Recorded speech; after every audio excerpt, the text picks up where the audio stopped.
Good morning friends, সকাল সকাল ঘুম থেকে উঠে আজকে আমি তোমাদের কাছে নিয়ে এসেছি তালের মালপোয়া বানাবো।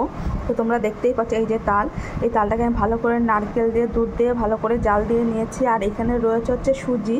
তো তোমরা সুজি যদি হচ্ছে মোটা দানার সুজিটা দাও তাহলে মালপোয়াটা বেশ সুন্দর ফুলবে। এই দেখো আমি নিয়ে নিয়েছি মোটা দানার সুজি 1 কাপ। এবার দেবো আমি ময়দা। এই যে তোমরা দেখতেই পাচ্ছ আমি এবার পরিমাণ মতো ময়দা দিয়ে দিয়েছি। এবার এর ভিতর দিয়ে দেবো দুধ ও জল। এই যে আমি এর ভিতরে দিয়ে দিয়েছি দুধ ও জল। এবার এই হ্যান্ড ব্লেন্ডারটা দিয়ে ভালো করে এটা এবার আমি গুলিয়ে দেবো।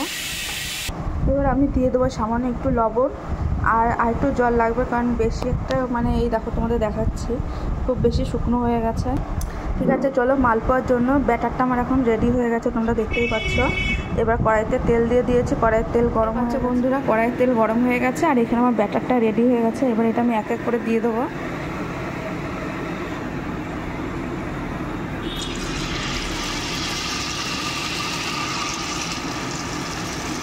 তেলটা খুব গরম হয়ে গেছে, গ্যাসটা একটু কমিয়ে দিলাম।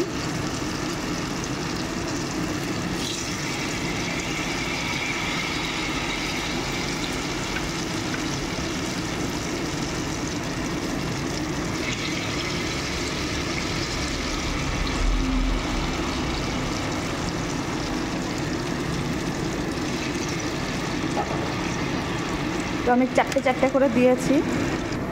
তো চলো তোমাদের দেখিয়ে দেবো কত সুন্দর এই যে ফুলে উঠছে। এই যে উল্টে দিয়েছি, এই যে তোমরা দেখতেই পাচ্ছ আমি চারটে মালপোয়া উল্টে দিয়েছে, কত সুন্দর ফুলেছে, পুরো গোল গোল একদম ফুলকো লুচির মতো সবকটা ফুলে উঠেছে। ঠিক আছে বন্ধুরা, তোমরা দেখতেই পাচ্ছ এই যে মালপোয়াগুলো আমার সুন্দর লাল লাল করে ভাজা হয়ে গেছে। এবার আমি তুলে নেবো একটা একটা করে।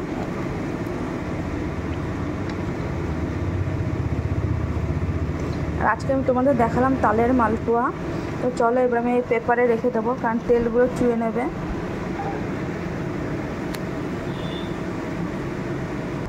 ঠিক আছে বন্ধুরা, তোমরা কমেন্টে জানাও আমার এই ফুলকো ফুলকো মালপোয়াগুলো রেডি হয়ে গেছে, কেমন হয়েছে প্লিজ কমেন্ট করে জানিও। টাটা। আর তালের মালপোয়ার ভিডিওটি তোমাদের কেমন লাগলো প্লিজ অবশ্যই কমেন্ট করে জানিও। আবার দেখা হচ্ছে পরের ভিডিওতে। টাটা।